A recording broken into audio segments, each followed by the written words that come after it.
తెలంగాణలో విద్యా వ్యవస్థ గాడి తప్పిందని మాజీ మంత్రి కోమటిరెడ్డి వెంకటరెడ్డి ఆవేదన వ్యక్తం చేశారు. ఇంటర్ బోర్డు తప్పిదాలతో విద్యార్థుల ప్రాణాలు గాల్లో కలుస్తున్నాయన్నారు. తెలంగాణలో ప్రభుత్వం లేదనడానికి ఇంటర్ ఫలితాలే నిదర్శనమన్నారు. ఇంటర్ బోర్డు నిర్లక్ష్యం వల్ల ఎంతో మంది విద్యార్థులు ఆత్మహత్య చేసుకున్నారని ఆవేదన వ్యక్తం చేశారు.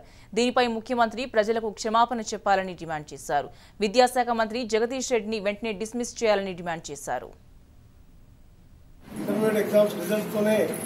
ప్రభుత్వం అనేది పనిచేస్తలేదని తెలిసిపోయింది. దాదాపు 6 మంది విద్యార్థులు చేసుకున్న ఇప్పటికి కూడా ముఖ్యమంత్రి గారు దీన్ని స్పందించకపోవడం, సంబంధిత మంత్రి మీద యాక్షన్ తీసుకోకపోవడం, నిజంగా లక్షలాది మంది విద్యార్థుల ఉసురు ప్రభుత్వానికి ముఖ్యమంత్రి గారు దొరుకుతుంది.